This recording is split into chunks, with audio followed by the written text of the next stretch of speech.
Hello guys, good morning. कैसे हो आप सब? आपका एक बार फिर से स्वागत है आपके अपने चैनल आई विल पर, जिसमें कि हम कर रहे थे प्रीलिम्स डे की सीरीज़। और आज हम आ जाते हैं अपने नेक्स्ट डे के करंट अफेयर्स के क्विज पर। ठीक है, तो चलिए जल्दी जल्दी से स्टार्ट करते हैं अपनी वीडियो को। वीडियो अच्छी लगती है तो लाइक करना, चैनल को सब्सक्राइब करना और डेली बेसिस पे इन क्वेश्चन को करो, ताकि आपका जो है मैक्सिमम इंटरेक्शन हो सके, मैक्सिमम जो है आपका इंटरेक्शन हो सके क्वेश्चन के साथ, ताकि पेपर में अगर 4 स्टेटमेंट्स आती हैं उसमें से चारों स्टेटमेंट्स आपने पढ़ी हों, चारों स्टेटमेंट्स जो हैं वो आपको आती हों। ठीक है, तभी अभी जो का नया ट्रेंड चला है यूपीएससी में, तभी आप उसको कंप्लीट कर पाओगे। तो चलिए स्टार्ट करते हैं आज के फर्स्ट क्वेश्चन से। ठीक है, अगर आपको वीडियो अच्छी लगती है तो प्लीज़ वीडियो को लाइक करना, चैनल को सब्सक्राइब कर लेना, इसके अलावा अपने फ्रेंड्स में भी शेयर करना, ताकि इस चैनल की जो ग्रोथ है वो भी हो सके। तो चलिए स्टार्ट करते हैं फर्स्ट क्वेश्चन से। हमारा फर्स्ट क्वेश्चन क्या बोलता है? भारत नेट प्रोजेक्ट के बारे में हमें बताना है। किसके बारे में? भारत नेट प्रोजेक्ट के बारे में। सबसे पहले है Bharat net is the rural telecom project. सबसे पहले भारत नेट एक रूरल टेलीकॉम प्रोजेक्ट है जो फेज्ड मैनर में इम्प्लीमेंट होगा, जितने भी 2.5 लाख ग्राम पंचायत हैं उनमें इंडिया में, ताकि लास्ट माइल ब्रॉडबैंड कनेक्टिविटी हो सके। तो ये स्टेटमेंट हमारी क्या है? बिल्कुल सही है, बिल्कुल सही है। भारत नेट प्रोजेक्ट यही है। ठीक है, रूरल टेलीकॉम प्रोजेक्ट है जिसमें 2.5 लाख जो ग्राम पंचायत है इंडिया में, उनको लास्ट माइल ब्रॉडबैंड कनेक्टिविटी उनकी करनी है, इसलिए चलाया गया है। सेकेंड है, the project is being executed by Bharat broadband network BBNL N arm of state run BSNL। बोल रहे हैं कि जो प्रोजेक्ट है इसको एग्जीक्यूट कर रहा है BBNL, जो किसकी आर्म है? BSNL की आर्म है। तो ये स्टेटमेंट भी बिल्कुल सही है। इसको एग्जीक्यूट कौन कर रहा है? BBNL इसको एग्जीक्यूट कर रहा है। थर्ड है, the project is implemented with the help of village level entrepreneurs. बिल्कुल, ये स्टेटमेंट भी बिल्कुल सही है कि जो ये प्रोजेक्ट है ये विलेज लेवल एंटरप्रेन्योर की हेल्प से इम्प्लीमेंट हो रहा है। ठीक है, हमें बतानी है इसके बारे में करेक्ट स्टेटमेंट। तो तीनों ही जो है इस क्वेश्चन के बारे में या भारत नेट प्रोजेक्ट के बारे में तीनों ही स्टेटमेंट हमारी क्या है? करेक्ट है। ठीक है, और देखो भारत नेट प्रोजेक्ट है, याद रखना, एक पहले 2011 में एक स्कीम लॉन्च की थी जिसका नाम था national optical fibre network. National optical fibre network 2011 में लॉन्च की थी, उसी का नाम बदल के 2015 में भारत नेट प्रोजेक्ट रख दिया। कब? 2015 में उसी का नाम चेंज करके भारत नेट प्रोजेक्ट रख दिया था। ठीक है, ये वर्ल्ड का largest rural broadband connectivity programme है जिसमें ऑप्टिकल फाइबर का यूज़ होगा, जिसमें ऑप्टिकल फाइबर का यूज़ होगा। ठीक है, और इसको अभी मैंने बताया कौन इंप्लीमेंट कर रहा है? BBNL, Bharat broadband network limited, इसको वो कर रहा है। ठीक है, तो ये BBNL क्या है? ये BBNL स्पेशल पर्पस व्हीकल है। अगर स्पेशल पर्पस व्हीकल की बात की जाए कि कौन है भारत नेट प्रोजेक्ट का, तो वो भी कौन है? BBNL। ठीक है, जो गवर्नमेंट ऑफ इंडिया के अंडर सेटअप किया गया है कंपनीज एक्ट में। BBNL किसके अंडर सेटअप किया गया? कंपनीज एक्ट के अंडर। ठीक है, और कौन सा डिपार्टमेंट इसको इम्प्लीमेंट कर रहा है? Department of telecommunication. किस मिनिस्ट्री के अंडर ये इम्प्लीमेंट हो रहा है? Ministry of telecommunications. Ministry of telecommunication, ये इंपॉर्टेंट है, याद रख लेना। ठीक है, कौन सी मिनिस्ट्री के अंडर है Bharat net project? Ministry of telecommunication के अंडर। ठीक है, और विलेज लेवल एंटरप्रेन्योर्स, जिनका नाम है उद्यमीज, उनको मतलब एग्जीक्यूशन स्ट्रेटेजी में लाया जाएगा ताकि लास्ट माइल कनेक्टिविटी प्रोवाइड की जा सके। ठीक है, इसको फाइनेंस कौन कर रहा है? Universal service obligation fund. कौन इसको फाइनेंस कर रहा है? Universal service obligation fund. ये इंश्योर करता है कि यूनिवर्सल नॉन डिस्क्रिमिनेटरी एक्सेस होना चाहिए ICT का, इंफॉर्मेशन एंड कम्युनिकेशन टेक्नोलॉजी का, इकोनॉमिकली एफिशिएंट प्राइसेस पे रूरल पीपल को और रिमोट एरियाज़ को। ठीक है, और ये किसके अंडर क्रिएट किया गया है? Universal service obligation fund. ये भी मिनिस्ट्री ऑफ कम्युनिकेशन के अंडर 2002 में क्रिएट किया गया था। ठीक है, यूनिवर्सल सर्विस ओब्लिगेशन फंड 2002 में मिनिस्ट्री ऑफ कम्युनिकेशन के अंडर क्रिएट किया गया था, ध्यान रखना। ठीक है, तो ये यूनिवर्सल सर्विस ओब्लिगेशन फंड इसको क्या कर रहा है? फाइनेंस कर रहा है। तो ये सारी चीज़ें किसके बारे में है? भारत नेट प्रोजेक्ट के बारे में है। ठीक है, अभी ये देखो भाई कि इसके ऑब्जेक्टिव्स क्या हैं। ठीक है, इस प्रोजेक्ट के ऑब्जेक्टिव क्या हैं? मेन ऑब्जेक्टिव है, क्योंकि ये गवर्नमेंट चला रही है ये प्रोजेक्ट, तो इसका मेन ऑब्जेक्टिव है कि प्राइवेट जो ऑपरेटर है ना, जैसे कि जियो और एयरटेल, उनसे कम्पीट करना। ठीक है, ताकि उनसे कम्पीट किया जा सके इंटरनेट लगाने में, मेन गवर्नमेंट ये प्रोजेक्ट चला रही है। ठीक है, और क्वालिटी ऑफ सर्विस प्रोवाइड करना। ठीक है, जितनी भी ग्राम पंचायत हैं, विलेजेस हैं, उनको हाई स्पीड इंटरनेट से जोड़ना, ब्रॉडबैंड कनेक्टिविटी लेके आना गाँव में। ठीक है, और मिनिमम 100 Mbps बैंडविड्थ प्रोवाइड करना हर एक ग्राम पंचायत को। कितनी? मिनिमम 100 Mbps की बैंडविड्थ प्रोवाइड करना हर एक ग्राम पंचायत में थ्रू भारत नेट प्रोजेक्ट। ये मेन टारगेट है। ठीक है, ये चीज़, ये मेन ऑब्जेक्टिव है। ठीक है, ये बहुत इंपॉर्टेंट है, ध्यान रख लेना इसको। ठीक है, ये जो प्रोजेक्ट है ये इम्प्लीमेंट कैसे होगा, मेन चीज़ ये है कि ये इम्प्लीमेंट कैसे होगा। इस पॉइंट में देखो, जो गवर्नमेंट है वो क्या कॉस्ट बियर करेगी और जो एंटरप्रेन्योर्स हैं वो कौन सा जो कॉस्ट है वो बियर करेंगे। जो गवर्नमेंट है ना वो इंफ्रास्ट्रक्चर बना देगी, ठीक है, इंफ्रास्ट्रक्चर पहुंचा देगी, मतलब घरों तक इंफ्रास्ट्रक्चर प्रोवाइड कर देगी, इंफ्रास्ट्रक्चर पहुंचा देगी। लेकिन जो मेंटेनेंस का कॉस्ट होगा और जो ऑपरेशन का कॉस्ट होगा वो एंटरप्रेन्योर्स बियर करेंगे। तो ये पार्टनरशिप क्या होगी, 50/50 रिवेन्यू शेयरिंग बेसिस पे मेनली ये जो पार्टनरशिप होगी। ठीक है, ध्यान रखना इसको। तो गवर्नमेंट कौन सा कॉस्ट बियर करेगी, एंटरप्रेन्योर्स कौन सा कॉस्ट बियर करेंगे, ध्यान रखना इसको। ठीक है, और नेक्स्ट इसमें क्या है कि इस प्रोजेक्ट के काफ़ी फेजेस में ये इम्प्लीमेंट किया गया है। ठीक है, सबसे पहले आया इसका फर्स्ट फेज़, जिसमें मेनली हमें क्या करना था, ऑप्टिकल फाइबर जो केबल है उसको ले डाउन करना था अंडरग्राउंड। ठीक है, सबसे पहले ऑप्टिकल फाइबर बिछानी थी 2017 तक। ठीक है, फिर इसका आया सेकंड फेज। सेकंड फेज में मेनली क्या करना था, कनेक्टिविटी प्रोवाइड करनी थी। ठीक है, जिसमें underground fibre over power lines, radio, satellite media, उनको मतलब कनेक्टिविटी प्रोवाइड करना। पहले फाइबर बिछाना, उसके बाद कनेक्टिविटी प्रोवाइड करना। और थर्ड फेज़ क्या था, थर्ड फेज में state of the art future proof network including fibre between districts and blocks with ring topology. ठीक है, ये सारी चीज़ क्रिएट करना, मतलब जो बचा हुई चीज़ है वो थर्ड फेज में कंप्लीट करना। तो ये सारी चीज़ें थी, 3 फेजेस में चल रहा था। तो अभी कौन सा फेज चल रहा है, थर्ड फेज चल रहा है इसका। ठीक है, भारत नेट प्रोजेक्ट का थर्ड फेज चल रहा है। अगर क्वेश्चन में आ जाए first phase, second phase, third phase कौन सा चल रहा है, तो थर्ड फेज अभी चल रहा है। ठीक है, ध्यान रखना इसको। तो भाई मेरे ख्याल से जो आपका फर्स्ट क्वेश्चन बड़े अच्छे से हो गया होगा। तो फर्स्ट क्वेश्चन हो गया हमारा कंप्लीट। आ जाते हैं अपने नेक्स्ट क्वेश्चन पे। नेक्स्ट क्वेश्चन हमें निक्षय मित्र के बारे में बताना। देखो, निक्षय मित्र शायद ये क्वेश्चन पहले भी हो चुका है, अभी नहीं, पिछली टेस्ट सीरीज में। निक्षय मित्र एक गवर्नमेंट प्रोजेक्ट है जो इनेबल करता है पीपल को, ताकि वो अडप्ट करें टीबी पेशेंट्स को और उनकी देखभाल करें, उनको न्यूट्रिशनल एंड मेडिसिनल रिक्वायरमेंट उनकी कंप्लीट करने की कोशिश करता है। तो ये स्टेटमेंट क्या है हमारी, बिल्कुल सही है भाई, गवर्नमेंट का प्रोजेक्ट। और निक्षय मित्र बिल्कुल वो ऐसे पीपल होते हैं जो हेल्प करते हैं टीबी पेशेंट्स की, उनकी न्यूट्रिशनल या फिर मेडिकल हेल्प में। ठीक है, जो भी उनको रिक्वायरमेंट होती है।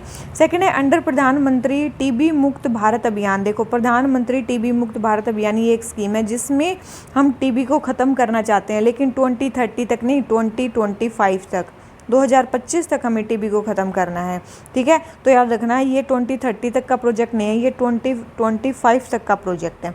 तो सेकंड स्टेटमेंट रॉन्ग हो गई। थर्ड है national TB elimination programme covers TB patients from both public and private sector. ये स्टेटमेंट बिल्कुल सही है कि नेशनल टीबी एलिमिनेशन प्रोजेक्ट जो है वो टीबी पेशेंट्स चाहे पब्लिक सेक्टर में हो चाहे प्राइवेट सेक्टर में हो, दोनों को ही कवर करता है। तो थर्ड स्टेटमेंट करेक्ट है, फर्स्ट स्टेटमेंट करेक्ट है, सेकंड स्टेटमेंट रॉन्ग है। तो हमें बतानी है करेक्ट स्टेटमेंट। तो केवल 2 ही स्टेटमेंट हमारी निक्षय मित्र के बारे में क्या है, सही है।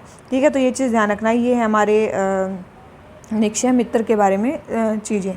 ठीक है, जो टीबी को वो करना चाहते हैं, मतलब हेल्प करना चाहते हैं टीबी पेशेंट्स को। ठीक है, ऐसे ही निक्षय स्कीम भी है। निक्षय स्कीम में क्या है, निक्षय स्कीम में 500 रुपये टीबी पेशेंट्स को दिए जाते हैं हर महीने, ताकि वो अपनी जो दवाइयाँ हैं उनका खर्चा या फिर जो न्यूट्रिशनल रिक्वायरमेंट है वो अपनी कंप्लीट कर सकें। तो क्वेश्चन नंबर सेकंड हो गया हमारा कंप्लीट। आ जाते हैं क्वेश्चन नंबर थर्ड पे। हमें बताना है ghost of the mountains, ghost of the mountains किस एनिमल को बोला जाता है।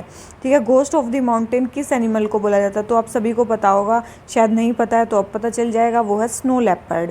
किसको बोला जाता है, स्नो लेपर्ड को बोला जाता है घोस्ट ऑफ द माउंटेन्स। ठीक है, ये देखो भाई, स्नो लेपर्ड के बारे में कुछ चीज़ें और। सबसे पहले कहाँ रहते हैं ये, ठीक है, बैरन एरियाज़ में रहते हैं, grass land, aspect, slope, distance, ये या ऐसी जगहों पे रहते हैं। इनकी प्रे स्पीसीज़ कौन सी हैं, साइबेरियन आइबेक्स और ब्लू शिप इनकी प्रे स्पीसीज़ हैं। इनका आयुशियन स्टेटस क्या बहुत फेमस है, वो है वल्नरेबल। वल्नरेबल है ये स्पीसीज़ और शेड्यूल 1 में आते हैं वाइल्ड लाइफ प्रोटेक्शन एक्ट के। ये बहुत इंपॉर्टेंट है। ठीक है, स्नो लेपर्ड के बारे में ये चीज़ ध्यान रखना, वल्नरेबल आयुशियन स्टेटस है इनका, और वाइल्ड लाइफ प्रोटेक्शन एक्ट में ये शेड्यूल 1 में आते हैं। ठीक है, और तो क्या ही बताएं आपको, इनका साइंटिफिक नेम क्या है, पैंथरा यूनसिया, पैंथरा यूनसिया। ठीक है, तो ध्यान रखना इनको। तो ये हैं सारे किसके बारे में, स्नो लेपर्ड के बारे में। तो हमारा ये वाला क्वेश्चन हो जाता है कंप्लीट। आ जाते हैं अपने नेक्स्ट क्वेश्चन पे। नेक्स्ट क्वेश्चन हमें क्या बोलता है, हिमालयन वल्चर के बारे में बताना है। हिमालयन वल्चर के बारे में बताना है। तो सबसे पहले है Himalayan vulture is common winter migrant to Indian plains. बिल्कुल, हिमालयन वल्चर जो है वो कॉमन विंटर माइग्रेंट है इंडियन प्लेन्स में, बिल्कुल। सेकंड है इनको नियर थ्रेटेंड कैटेगराइज किया गया IUCN में, ये स्टेटमेंट भी करेक्ट है कि ये नियर थ्रेटेंड किया गया है। थर्ड है in India there are no instances of captive breeding of Himalayan vulture. बिल्कुल गलत स्टेटमेंट है। रिसर्चर ने पहली बार ऐसा इंस्टेंस देखा है जहाँ पे कैप्टिव ब्रीडिंग की जाती है हिमालयन वल्चर की। कहाँ पे? असम, गुवाहाटी में, असम के जूज में देखा है, ठीक है, असम के जू में देखा है। तो ऐसा नहीं है कि इनकी कैप्टिव ब्रीडिंग कहीं नहीं की जाती, असम में की जाती है, ठीक है। रिसर्चर ने ये भी फाउंड किया, तो ये स्टेटमेंट भी हमारी क्या होगी? रॉन्ग होगी। तो थर्ड स्टेटमेंट रॉन्ग है, first and second statement correct है। तो हमें बताने करेक्ट स्टेटमेंट, तो केवल 2 ही स्टेटमेंट हमारी इसके बारे में क्या है? करेक्ट है, ठीक है। किसके बारे में? हिमालयन वल्चर के बारे में। तो क्वेश्चन नंबर 4 हो जाता है हमारा कंप्लीट। आ जाते हैं किस पे? क्वेश्चन नंबर 5 पे। क्वेश्चन नंबर 5 हमें क्या बोलता है? India services sector output is measured by S&P global India services purchasing manager index. बोल रहे हैं कि जो इंडिया का सर्विसेज सेक्टर का आउटपुट है उसको S&P का जो global India services purchasing manager index है उससे मेज़र किया जाता है। बिल्कुल, उससे मेज़र किया जाता है। सेकेंड है services purchasing manager index also provide the stock market and indicator of whether the current economy is healthy और नो। बिल्कुल, सर्विसेज का जो PMI है वो ये भी बताता है कि जो करंट इकोनॉमी है वो हेल्दी है या नहीं है, उसके बारे में भी बताता है। बिल्कुल सही है। थर्ड बोल रहे हैं RBI जो है does not look at PMI data to make interest rate decision. देखो, इंटरेस्ट रेट डिसीजन अगर RBI को करने हैं तो वो PMI के डेटा को भी देखते हैं, ठीक है, वो डेटा भी यूज़ किया जाता है। तो ऐसा नहीं है वो डेटा यूज़ नहीं किया जाता, PMI का डेटा भी मेनली RBI देखता है। तो थर्ड स्टेटमेंट रॉन्ग है, first and second statement correct है। और हमें बतानी है करेक्ट स्टेटमेंट, तो केवल 2 ही स्टेटमेंट जो है वो हमारी इसके बारे में क्या है? करेक्ट है, ठीक है, इसके बारे में। तो हमारा ये क्वेश्चन भी हो जाता है कंप्लीट। आ जाते हैं अपने नेक्स्ट क्वेश्चन पे। नेक्स्ट क्वेश्चन हमें क्या बोलता है? हमें कुछ स्टेटमेंट्स को कंसिडर करना है। सबसे पहले है resistance is an essential property in electrical conductivity. तो आप सभी को पता होगा भाई, अगर इलेक्ट्रिकल कंडक्टिविटी है तो उसमें रेजिस्टेंस एक एसेंशियल प्रॉपर्टी है, बिल्कुल है।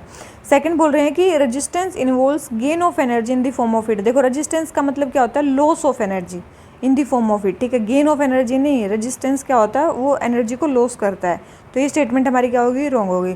थर्ड है एलिमिनेशन ऑफ रेजिस्टेंस। अगर रेजिस्टेंस खत्म हो जाए तो इससे क्या होगा?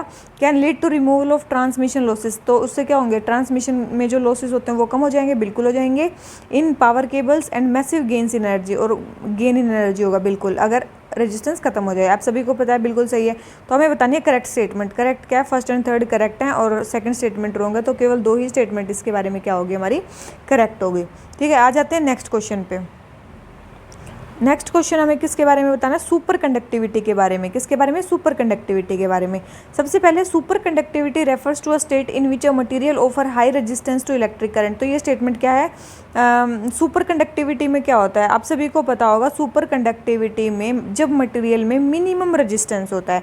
आप सभी को पता होगा सुपर कंडक्टिविटी मतलब जिसमें रेजिस्टेंस 0 हो या 0 के आसपास हो, उसको बोलते हैं सुपर कंडक्टिविटी, ठीक है, जिसमें कंडक्टिविटी ज़्यादा हो। तो यहाँ पे हाई रेजिस्टेंस नहीं, बहुत ही लो या लो या फिर 0 रेजिस्टेंस होना चाहिए, उसको बोलेंगे सुपर कंडक्टिविटी। तो फर्स्ट स्टेटमेंट क्या होगी? रॉन्ग होगी। सेकंड है MRI स्कैन जो मशीन है और जो सुपर फास्ट मैगलीव ट्रेन्स हैं वो प्रिंसिपल ऑफ सुपर कंडक्टिविटी पे चलती हैं, तो बिल्कुल ये उस पर वर्क करती हैं। As of now superconductivity can be achieved only at very high temperature. तो याद रखना, अभी जो है सुपर कंडक्टिविटी बहुत ही लो टेम्परेचर पे अचीव की जा सकती है, जैसे कि -273 डिग्री सेल्सियस टेम्परेचर पे मेनली वो की जाती है, ठीक है। तो बहुत कम टेम्परेचर पे सुपर कंडक्टिविटी अचीव की जाती है इस टाइम पे। तो ये स्टेटमेंट भी हमारी क्या होगी? रॉन्ग होगी। तो third statement wrong, first statement wrong, केवल सेकंड स्टेटमेंट करेक्ट है। और हमें बतानी है करेक्ट के बारे में। तो करेक्ट तो केवल हमारी एक ही स्टेटमेंट है, तो हमारा आंसर क्या आ गया? ए, ठीक है। आ जाते हैं अपने नेक्स्ट क्वेश्चन पे। नेक्स्ट क्वेश्चन हमें किसके बारे में बताना है? टाइगर सेंसस के बारे में। बोल रहे हैं कि लेटेस्ट टाइगर सेंसस में कर्नाटका में हाईएस्ट नंबर ऑफ टाइगर्स हैं। तो ये स्टेटमेंट क्या है? हमारी रॉन्ग है, क्योंकि MP में सबसे ज़्यादा हैं। सेकंड है MP accounts for maximum number of tiger reserves. Yes, tiger reserves भी मेनली क्या हैं? यहाँ पे ज़्यादा हैं, MP में ज़्यादा हैं। थर्ड है in India tiger census report is prepared by wild life institute of India and NTCA। ये स्टेटमेंट बिल्कुल सही है। टाइगर सेंसस रिपोर्ट जो है यही प्रिपेयर करते हैं दोनों मिलके। तो सेकंड स्टेटमेंट भी सही है, थर्ड स्टेटमेंट भी सही है, फर्स्ट स्टेटमेंट रॉन्ग है। हमें बतानी करेक्ट स्टेटमेंट। तो केवल 2 ही स्टेटमेंट इसके बारे में हमारी क्या है? करेक्ट है, ठीक है, टाइगर सेंसस के बारे में। ये देखो भाई, और टाइगर के बारे में क्या क्या चीज़ें हैं। सबसे पहले वाइल्ड लाइफ प्रोटेक्शन एक्ट में शेड्यूल 1 में आता है, आईयूसीएन स्टेटस में इंडेंजर्ड लिस्ट में आता है टाइगर, ठीक है। साइट्स में भी अपेंडिक्स 1 में आता है, ठीक है। तो ये इनके क्या हैं, प्रोटेक्शन स्टेटस है। इंडिया में कितने टाइगर रिजर्व हैं, टाइगर सेंसस के अकॉर्डिंग 53 हैं। लार्जेस्ट कौन सा है, नागार्जुन श्रीशैलम टाइगर रिजर्व जो आंध्र प्रदेश में है, और जो सबसे छोटा है वो ओरांग टाइगर रिजर्व है जो असम में है, ठीक है। तो ये चीज़ ध्यान रखना, ये एरिया के हिसाब से है, ठीक है। तो ये बता दिया मैंने कि टाइगर सेंसस के अकॉर्डिंग टाइगर रिजर्व सबसे बड़ा, सबसे छोटा, टोटल, और इनका प्रोटेक्शन स्टेटस क्या है, ठीक है। ये देखो भाई कि 2022 में 53 टाइगर रिजर्व थे, और वो कौन कौन से थे, ये सारे टाइगर रिजर्व इसमें हैं, ठीक है। आप एक काम करना, इसका स्क्रीनशॉट लेना और अच्छे से देख लेना कि कहाँ कहाँ पे है, ठीक है। मैंने लार्जेस्ट बताया था आंध्र प्रदेश में, ठीक है। श्रीशैलम टाइगर रिजर्व जो भी मैंने अभी बताया था आपको, ठीक है। नागार्जुन श्रीशैलम टाइगर रिजर्व, और असम में जो ओरांग था वो सबसे छोटा बताया था एरिया में, ठीक है। ये चीज़ ध्यान रख लेना, और सारे देख लेना कि कहाँ कहाँ पे कौन कौन से हैं। जो आपकी स्टेट हो उस स्टेट में देख लेना है कि नहीं है, और मैक्सिमम चीज़ें याद रखने की कोशिश करना। अभी आती है एक और चीज़ कि भाई इंडिया जो है वो टाइगर्स को प्रोटेक्ट करने के लिए क्या क्या स्टेप उठा रही है। देखो, सबसे पहले हमने 1973 में ही प्रोजेक्ट टाइगर लाए थे। प्रोजेक्ट टाइगर क्या है, एक सेंट्रली स्पॉन्सर्ड स्कीम है जो ministry of environment, forest and climate change के अंडर है, जो हमने 1973 में लॉन्च किया था, ठीक है, याद रखना। तो एक हमने चलाया प्रोजेक्ट टाइगर। सेकंड क्या है, एनटीसीए। अभी जो एनटीसीए हमने पढ़ा था कि जो टाइगर सेंसस में भी आती है, जो मतलब निकालती है, ठीक है। एनटीसीए क्या है, एक स्टैट्यूटरी बॉडी है, ministry of environment, forest and climate change के अंडर है, 2005 में इस्टेब्लिश की गई थी, ठीक है। किस के रिकमेंडेशन पे, टाइगर टास्क फोर्स के रिकमेंडेशन पे, किस एक्ट के under, wild life protection act के अंडर इसको एस्टेब्लिश किया गया था, ठीक है। और एक और स्टेप चल रहा है टाइगर को प्रोटेक्ट करने के लिए, वो क्या है, conservation assured tiger standard. Conservation assured tiger standard, ये कुछ क्राइटेरिया हैं जो टाइगर साइट्स के लिए चाहिए हैं, मतलब जब भी कोई कंजर्वेशन साइट बनाई जाती है तो उसमें ये चीज़ चाहिए, जब उसको ये किया जाएगा, सर्टिफाई किया जाएगा कि टाइगर्स के लिए सही है, ठीक है। तो ये कुछ प्रोजेक्ट चल रहे हैं टाइगर को प्रोटेक्ट करने के लिए, ठीक है। तो हमारा ये वाला क्वेश्चन हो जाता है कंप्लीट। आ जाते हैं अपने नेक्स्ट क्वेश्चन पे। नेक्स्ट क्वेश्चन हमें क्या बोलता है, which of the following are considered as important prey species for tiger. Tiger के लिए इंपॉर्टेंट प्रे स्पीसीज कौन कौन सी है वाइल्ड में, तो याद रखना ये सारी ही उसकी प्रे स्पीसीज हैं, किसकी, टाइगर की, सारी ही हैं, ठीक है। तो आंसर हमारा क्या हो जाता है, डी, ठीक है। आ जाते हैं नेक्स्ट क्वेश्चन पे। नेक्स्ट क्वेश्चन हमें क्या बोलता है, स्पेस डेब्रीज के बारे में बताना है। सबसे पहले space debris include debris from defunct spacecraft, satellite explosions and collisions. बिल्कुल, स्पेस डेब्रीज में सारी चीज़ इंक्लूड होती हैं। Under the convention on international liability for damage caused by space object, countries can not claim compensation from other countries for damage incurred from space debris. तो याद रखना, convention on international liability for damage में ये है कि आप compensation मांग सकते हो, ऐसा नहीं है आप कंपनसेशन नहीं मांग सकते हो, आप कंपनसेशन मांग सकते हो। तो ये स्टेटमेंट रॉन्ग है। अगर स्पेस डेब्रिज के कारण आपका कुछ डैमेज हुआ है तो आप कंपनसेशन मांग सकते हो, तो ये स्टेटमेंट क्या हो जाती है, रॉन्ग हो जाती है। थर्ड है, meteoroids are not classified as space debris. तो आप सभी को पता होगा कि स्पेस डेब्रिज जो है ना, दो टाइप की होती हैं, कुछ होती है नेचुरल और कुछ होती है मैनमेड। नेचुरल में मीटेरोइड्स भी आते हैं, तो ऐसा तो स्पेस डेब्रिज में मीटेरोइड्स भी आते हैं, ऐसा नहीं है कि वो स्पेस डेब्रिज नहीं है। तो ये स्टेटमेंट भी क्या होगी, रॉन्ग होगी। तो थर्ड स्टेटमेंट रॉन्ग है, सेकंड स्टेटमेंट रॉन्ग है, फर्स्ट स्टेटमेंट हमारी करेक्ट है। तो हमारी आंसर क्या आ जाता है इसका, ए, ठीक है। तो ये क्वेश्चन भी हो जाता है हमारा कंप्लीट। आ जाते हैं अपने नेक्स्ट क्वेश्चन पे। नेक्स्ट क्वेश्चन हमें क्या बोलता है, वोयेगर 2 मिशन के बारे में बताना है, ठीक है। वोयेगर 2 मिशन के बारे में बताना है।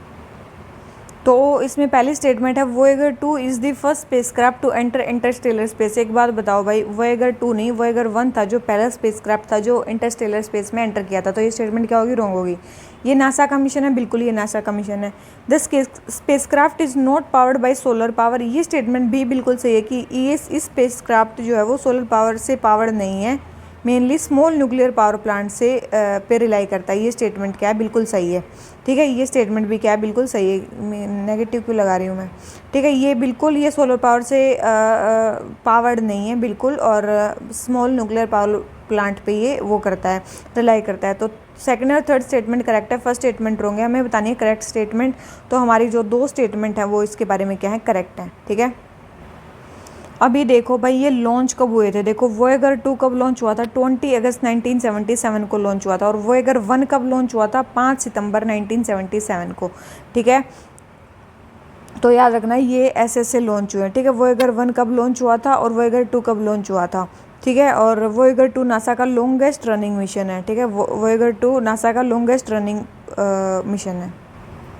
तो ये हमारी कुछ चीज़ें हैं वोएगर 2 के बारे में। ये क्या है, कब लॉन्च किया गया था, ठीक है, अभी मैंने बताया। वोएगर प्रोग्राम का पार्ट है जिसमें वोएगर 1 भी आता है, वोएगर 2 उसी का पार्ट है। इनका मेन मिशन क्या है, इनका मिशन है कि हमें आउटर प्लैनेट्स को स्टडी करना है, हमारे सोलर सिस्टम के प्लैनेट्स को स्टडी करना है, आउटर प्लैनेट्स को, और उनके मून्स को स्टडी करना है, ठीक है। और फिर बाद में इंटरस्टेलर मिशन पे कंटिन्यू करना है, ठीक है। ये सेकंड स्पेसक्राफ्ट है जो सेकंड है, वोएगर 1 पहला था और वोएगर 2 सेकंड स्पेसक्राफ्ट है जो इंटरस्टेलर स्पेस में एंटर करेगा, ठीक है। तो याद रखना ये चीज़। तो ये सेकंड स्पेसक्राफ्ट है जो इंटरस्टेलर स्पेस में एंटर करेगा, ठीक है। और इसमें ये क्या क्या कैरी कर रहा है, इसमें गोल्डन रिकॉर्ड है, फोनोग्राफ रिकॉर्ड है जिसमें साउंड इमेजेस जो भी हैं अर्थ से वो सारी हैं, ठीक है। और जो मैसेज भी भेज सकता है बाहर क्या हो रहा है उसके बारे में, ठीक है। और ये फर्स्ट किस में है, जो वोएगर 2 है ये फर्स्ट किस चीज़ में है, सबसे पहले ये ओनली स्पेसक्राफ्ट है जो जितने भी 4 हैं सोलर सिस्टम के जियांट प्लैनेट उनको क्लोज रेंज से स्टडी करेगा, ठीक है। ये ओनली स्पेसक्राफ्ट है जो इन चारों को स्टडी करेगा। इसके अलावा इसने 14th जो मून है जुपिटर का उसको डिस्कवर किया है एक तो, ठीक है। और इसने क्या किया है, ये फर्स्ट ह्यूमन मेड ऑब्जेक्ट है जो यूरेनस के पार चला जाएगा, समझ रहे हो, जो यूरेनस से बाहर चला जाएगा। यूरेनस में जो वोएगर 2 है उसने 10 न्यू मून्स को डिस्कवर किया है, 2 न्यू रिंग्स को डिस्कवर किया है। फर्स्ट ह्यूमन मेड ऑब्जेक्ट जो है नेपच्यून के बाहर जाएगा, यूरेनस के भी बाहर, नेपच्यून के भी बाहर, ठीक है। और नेपच्यून पे इसने 5 मून्स को और 4 रिंग्स को वो किया है, डिस्कवर किया है।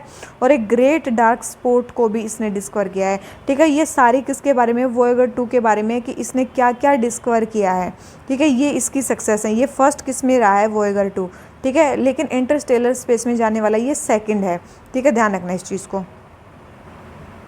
अभी आप बहुत देर से देख रहे हो कि भाई इंटरस्टेलर स्पेस के बारे में बात आ रही है, तो ये इंटरस्टेलर स्पेस होता क्या है, इसी को इंटरस्टेलर मीडियम या इंटरस्टेलर वॉइड भी बोलते हैं।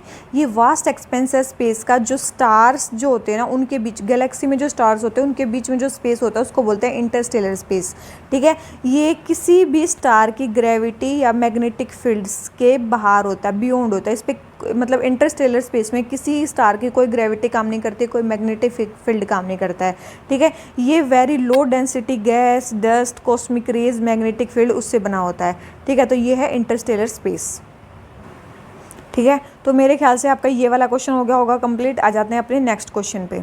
नेक्स्ट क्वेश्चन में क्या बोलता है, harmonise system of nomenclature code के बारे में बताना है, HSN कोड के बारे में बताना है। तो सबसे पहले है कि करेक्ट स्टेटमेंट बतानी है, ठीक है, करेक्ट स्टेटमेंट बतानी है। तो it is multipurpose international product nomenclature developed the by World Trade Organization. तो याद रखना इसको जो था वो किसने इंट्रोड्यूस किया था या किसने बनाया था, इसको बनाया था वर्ल्ड कस्टम ऑर्गेनाइजेशन ने, वर्ल्ड ट्रेड ऑर्गेनाइजेशन ने नहीं, वर्ल्ड कस्टम ऑर्गेनाइजेशन ने ये बनाया था। तो ये स्टेटमेंट हमारी क्या हो जाती है, रॉन्ग हो जाती है। पहली स्टेटमेंट रॉन्ग हो जाती है, 1988 में बनाया था वर्ल्ड कस्टम ऑर्गेनाइजेशन ने, ठीक है। तो ये स्टेटमेंट हमारी क्या है, रॉन्ग है। सेकंड है, it was developed with the vision of facilitating the classification of goods all over the world in systematic manner. बिल्कुल, ये क्यों डेवलप किया गया था, क्योंकि इसका विज़न था कि हम जितने भी गुड्स हैं वर्ल्ड में उनको क्लासीफाई कर सकें एक सिस्टमेटिक मैनर में, बिल्कुल। थर्ड है, इंडिया में जो SN कोड है वो कस्टम्स और GST दोनों पे अप्लाई होता है, बिल्कुल अप्लाई होता है। तो हमें बतानी है करेक्ट स्टेटमेंट। तो second and third statement correct है, फर्स्ट स्टेटमेंट इसकी हमारी क्या है, रॉन्ग है। तो ये किसने चलाया था, ठीक है, समझ में आ गया होगा मेरे ख्याल से। ये 6 डिजिट का कोड है, याद रखना कितने डिजिट का कोड है, ये 6 डिजिट का कोड है, ठीक है। 6 डिजिट का कोड है जो वेरियस चीज़ों को क्लासीफाई करता है, ठीक है। तो ये क्वेश्चन हो गया हमारा कंप्लीट। क्वेश्चन नंबर 2 आ जाते हैं थर्ड पे। हमें बताना है किसके बारे में, आर्टिकल के बारे में, ठीक है। आर्टिकल 1110 जो है 110 जो है कॉन्स्टिट्यूशन ऑफ इंडिया में, वो मनी बिल के बारे में बताता है, ठीक है, जिसमें taxes, regulation of government borrowings, expenditure, receipts of money from consolidated fund of India. तो आप सभी को पता होगा, बिल्कुल आर्टिकल 110 में मनी बिल के बारे में बताया गया है और मनी बिल में ये सारे प्रोविजंस आते हैं। सेकंड है, major difference between money bill और फाइनेंशियल बिल। देखो, मनी बिल और फाइनेंशियल बिल के बीच में एक मेजर डिफरेंस है is that while the latter has provisions of including the Rajya Sabha's recommendation की फाइनेंशियल बिल में राज्यसभा के रिकमेंडेशन ली जा सकते हैं, लेकिन मनी बिल में जो है does not make their inclusion mandatory. अगर राज्यसभा कोई रिकमेंडेशन देती है तो मैंडेटरी नहीं है कि उसको इंक्लूड किया जाए। बिल्कुल सही स्टेटमेंट है, आप सभी को पता होगा ये चीज़। थर्ड है while an ordinary bill can originate in other house. आप सभी को पता ऑर्डिनरी बिल किसी भी हाउस में ओरिजिनेट हो सकता है, लेकिन मनी बिल केवल लोकसभा में ओरिजिनेट हो सकता है। बिल्कुल सही है। फोर्थ है अमेंडमेंट जो हैं अगर रिड्यूस करना है, एबोलिशन करना है किसी टैक्स का, उसमें प्रेसिडेंट के रिकमेंडेशन की रिक्वायरमेंट नहीं है, तो ये स्टेटमेंट भी बिल्कुल सही है। तो चारों ही स्टेटमेंट तो हमारी इसके बारे में सही है, तो हमें बतानी है करेक्ट स्टेटमेंट। तो चारों ही स्टेटमेंट हमारी इसके बारे में क्या है, करेक्ट है। ठीक है, चारों ही स्टेटमेंट हमारी इसके बारे में क्या है, करेक्ट है। तो आंसर हमारा क्या आ गया, डी। अब आ जाते हैं अपने नेक्स्ट क्वेश्चन पे। नेक्स्ट क्वेश्चन हमारा है फॉलो ऑन पब्लिक ऑफर। ये क्वेश्चन हमारा पहले भी हो चुका है। Follow on public offer is additional issuance of shares. बिल्कुल, जब एडिशनल शेयर्स को इश्यू करता है इन्वेस्टर स्टॉक एक्सचेंज पे, उसको बोलते हैं फॉलो ऑन पब्लिक ऑफर। ये it is made by a company after the, बिल्कुल जब पहले आईपीओ लॉन्च होंगे उसके बाद follow on public offer launch होंगे। Company usually announce FPO to raise equity. बिल्कुल, या तो इक्विटी रेज करने के लिए, डेट को रिड्यूस करने के लिए मेनली एफपीओ को अनाउंस किया जाता है। हमें बतानी है करेक्ट स्टेटमेंट। तीनों ही स्टेटमेंट हमारी इसके बारे में क्या है, करेक्ट है। ठीक है, तीनों ही स्टेटमेंट हमारी इसके बारे में करेक्ट है। आ जाते हैं अपने नेक्स्ट क्वेश्चन पे। नेक्स्ट क्वेश्चन में क्या बोलता है, हाइड्रोजन बॉम्ब और यूरेनियम बॉम्ब जो है ये किस चीज़ पे बेस होते हैं। आप सभी को पता है हाइड्रोजन क्या करेंगे, फ्यूज़ करेंगे। ठीक है, उससे क्या बनेगा, H2 बनेगा, हाइड्रोजन बॉम्ब बनेगा। ठीक है, तो ये हाइड्रोजन बॉम्ब जो है वो फ्यूज़न पे वो करता है, और यूरेनियम किस पे करता है, फिज़न पे। ठीक है, यूरेनियम टूटता है फिर कुछ कुछ बनता है, तो फिज़न पे। ठीक है, तो याद रखना जो हाइड्रोजन बॉम्ब है वो न्यूक्लियर फ्यूज़न पे उसकी एनर्जी डिपेंड करती है, और जो यूरेनियम बॉम्ब है उसकी फिज़न पे डिपेंड करती है।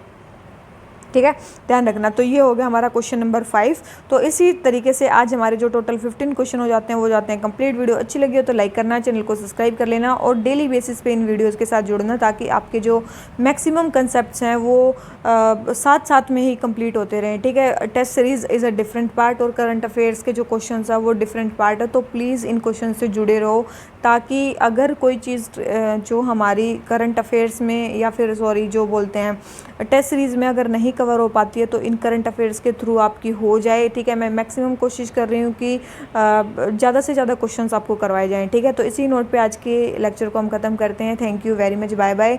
और आप अपने जो भी स्कोर है उसको कमेंट बॉक्स में कमेंट कर देना, और कमेंट करके बता देना कि ये सीरीज़ जो है आपके लिए यूज़फुल है भी कि नहीं है, क्या है। ठीक है, तो मेरे को कमेंट बॉक्स में कमेंट करते रहना। तो चलिए इसी नोट पे आज का लेक्चर ख़त्म करते हैं। Thank you very much, bye bye.